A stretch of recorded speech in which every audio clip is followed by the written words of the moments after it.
This is the Tony Elumelu Business Management Training Program, Module 2, Business Ownership. Table of Contents. This module covers Introduction to Entrepreneurship and Skills Requirement, Organizing Your Company, Staffing Requirements, Business Ownership and Management Structure, Developing Core Values, Vision and Mission, and Procurement Process. This module introduced entrepreneurship, which is the core to entry into the business world. A clear understanding and distinction of an entrepreneur and the concept of entrepreneurship are very important. This module is another startup pack that enables entrepreneurs to understand the very fundamental elements of entrepreneurship and the major requirements needed to succeed as an entrepreneur. Entrepreneurship is often regarded as being significant to the development of mankind and the society at large. Main objectives. At the end of the training, participants will be able to describe an entrepreneur and entrepreneurship in the context of a business venture, understand the concepts of vision and mission statements, identify and discuss entrepreneurial contexts and characteristics, define different types of business ownership, create staffing plan and process for their organization, understand procurement process flow. Introduction to Entrepreneurship. An entrepreneur is a person who identifies opportunities, assembles all the resources, human and material, needed to pursue the opportunity, and creates an enterprise around the opportunity and nurtures it to growth. He possesses a flair for creativity and innovation as well as knowledge about his environment. To start a business, it is essential to learn the specific skills that underpin these qualities.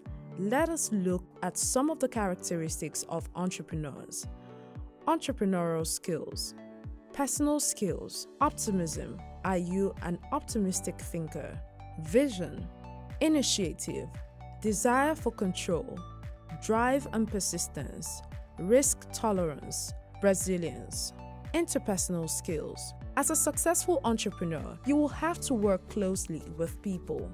This is where it is critical to be able to build great relationships with your team, customers, suppliers, stakeholders, investors, and more. Some people are more gifted in this area than others, but fortunately, you can learn and improve these skills.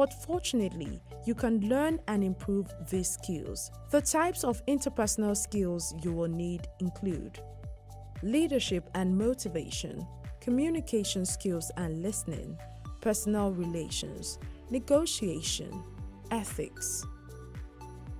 The entrepreneurial process. Idea generation. To generate an idea, the entrepreneurial process must go through 3 stages. Germination.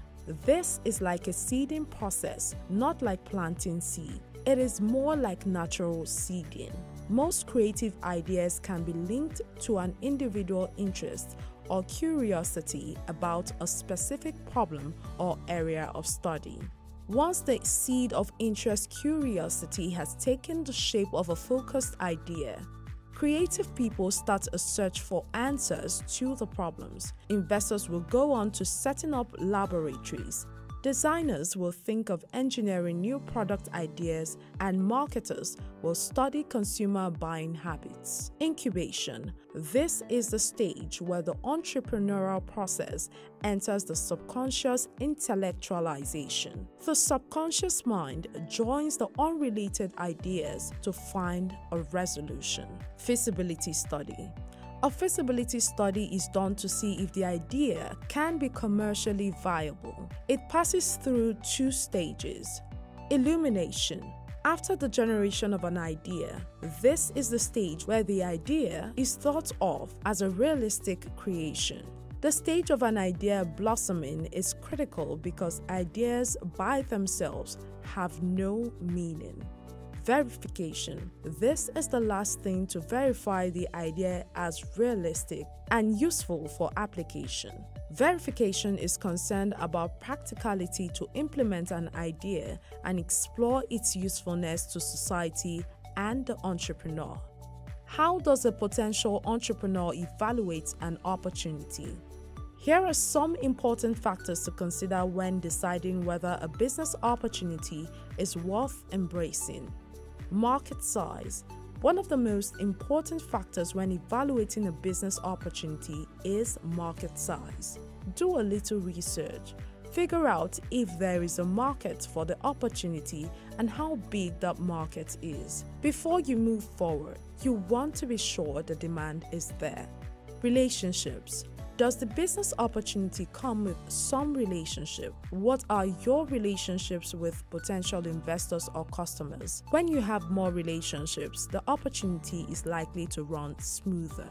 Ability to manage cash flow. Next, you need to look at the ability to manage cash flow. Is there startup funding for the business? What about ways to keep funding the business each month? Management skill sets. What are the skill sets of management? If you are evaluating your own business opportunity, you need to be honest about what you bring to the table and what added to look up for and what addition to look up for.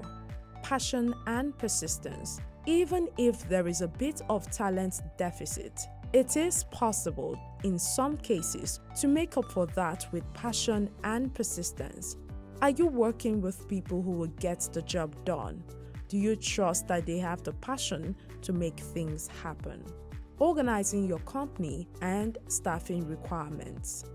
An organization is basically a group of people who collectively work to achieve common goals. Division of responsibilities under a ranking system is the backbone of any organization. Every organization comprises of people who run it. These people share common goals and objectives. In order to achieve them, these people also share roles and responsibilities with each other. Development of an organizational structure. Here are steps for the development of an organizational structure. Clear definition of objectives. Firstly, the main objectives of the organization must be clear. These objectives determine what kind of structures are required. A standard structure can never suit every kind of organization.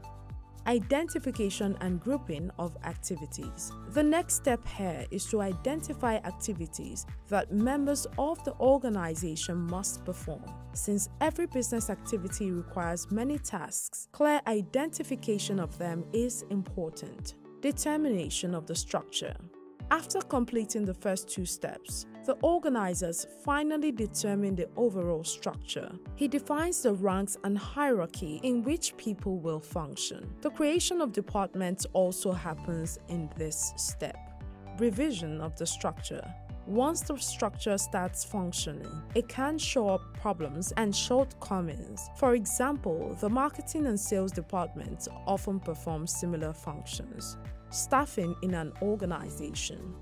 Staffing is the function by which managers build an organization through the recruitment, selection, and development of individuals as capable employees. The staffing function of management consists of a few interrelated activities such as planning of human resources, recruitment, selection placement, training and development, remuneration, performance appraisal, promotion, and transfers. The process of staffing is highlighted in the following ways: manpower planning, recruitment, selection, placement, training, development, appraisal, determination of remuneration.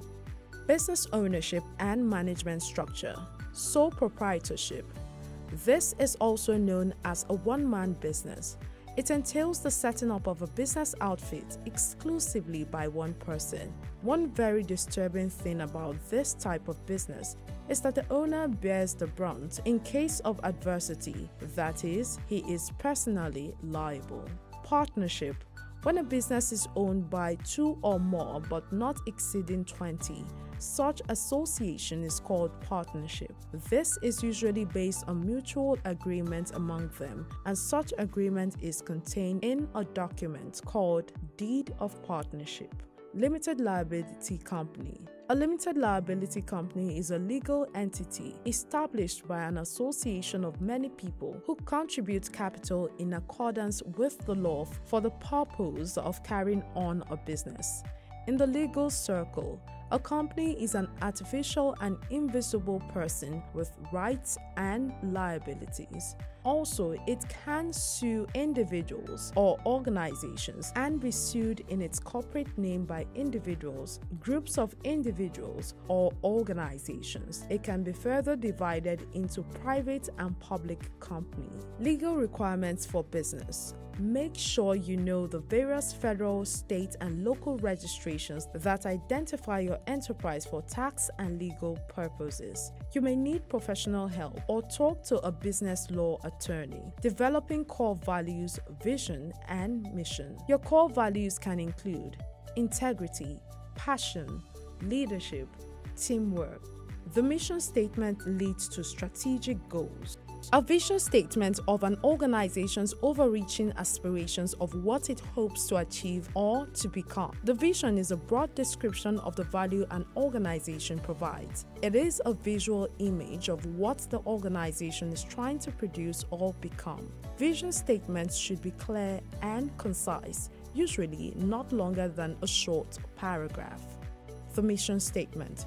It defines how the organization will be different from other organizations in the industry. Here are some examples of two mission statements from successful businesses.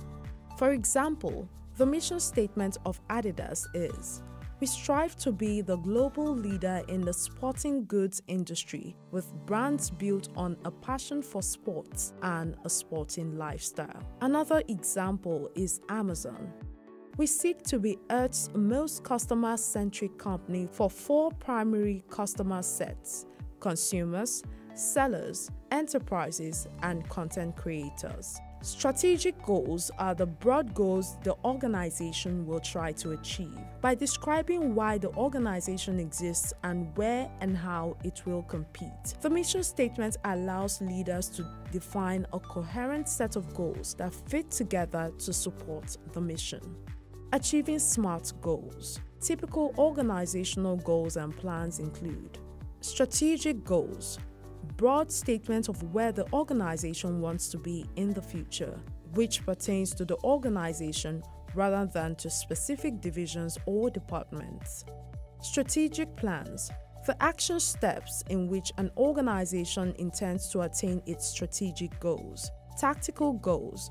Goals that define the outcomes that the major divisions and departments must achieve for the organization to reach its overall goals. Tactical plans. Plans designed to help execute major strategic plans and to accomplish a specific part of the company's strategy. Operational goals. Specific and measurable results expected from departments, work groups, and individuals within the organization. Operational plans. Plans developed at the organization's lower level that specify action steps towards achieving operational goals and that support tactical planning activities. Specific goals. Well-defined, clear, and unambiguous. Few questions to consider to make your goals specific include: Who is involved in this goal? What do we want to accomplish? Where is the goal to be achieved? When do we want to achieve this goal? Why do we want to achieve this goal? Measurable. With specific criteria that measure your progress towards the accomplishment of the goal. To make a goal measurable, ask yourself, how many or how much? How do I know if I have reached my goal? What is my key performance indicator of progress? Achievable. Your goals should be attainable and not impossible to achieve. Ask yourself, do I have the resources and capabilities to achieve the goal? If not, what am I missing? Have others done it successfully before? Realistic. Your goals should be within reach, realistic, and relevant to your purpose. Few questions to consider are: does this goal seem worthwhile? Is this the right time? Does this match our other efforts or needs? Is it relevant to me? Is it applicable in the current socio-economic environment? Time-bound. With a clearly defined timeline, the purpose is to create urgency. Ask yourself, does my goal have a deadline, including a starting date and target date? When do you want to achieve your goal? Procurement process. Procurement refers to techniques, structured methods, and means used to streamline an organization's procurement process and achieve desired results while saving costs, reducing time, and building win-win supplier relationships. Procurement can be direct, indirect, reactive, or proactive in nature. What is a procurement process? It is the series of processes that are essential to get products or services from requisition to purchase order and invoice approval. It includes the process, the list of rules that need to be followed while reviewing, ordering, obtaining, and paying for goods and services. Checkpoints and steps increase with the complexity of the purchase. People.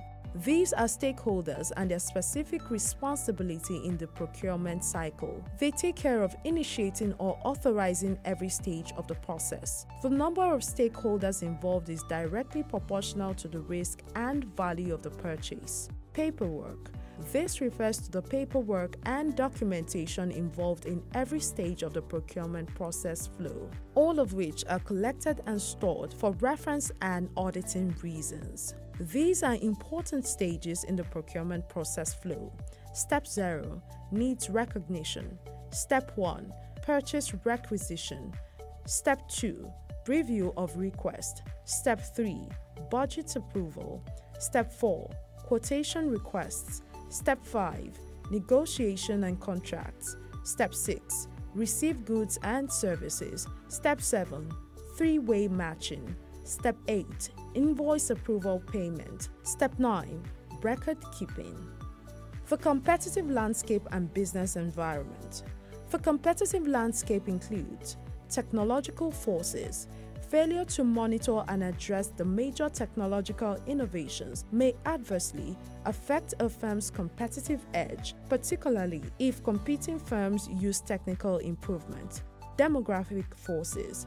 These are trends in population characteristics such as age, ethnic makeup, education, family, and gender distribution. The changes in demographic factors can have a significant impact on an emerging business, particularly if they indicate the developing trends. Changes can affect demand for a company's product and labor for a company's ability to hire employees. Global forces. Changes in the global environment offer tremendous opportunities and potential threats for businesses. The importance of accessing global markets has become more emphasized as a result of the development of satellite communication, cheaper and faster modes of transportation, the privatization of several overseas businesses, and economic alliances among countries. You have successfully completed this module. You will find the resources and exercises for this module in the course description section. Thank you.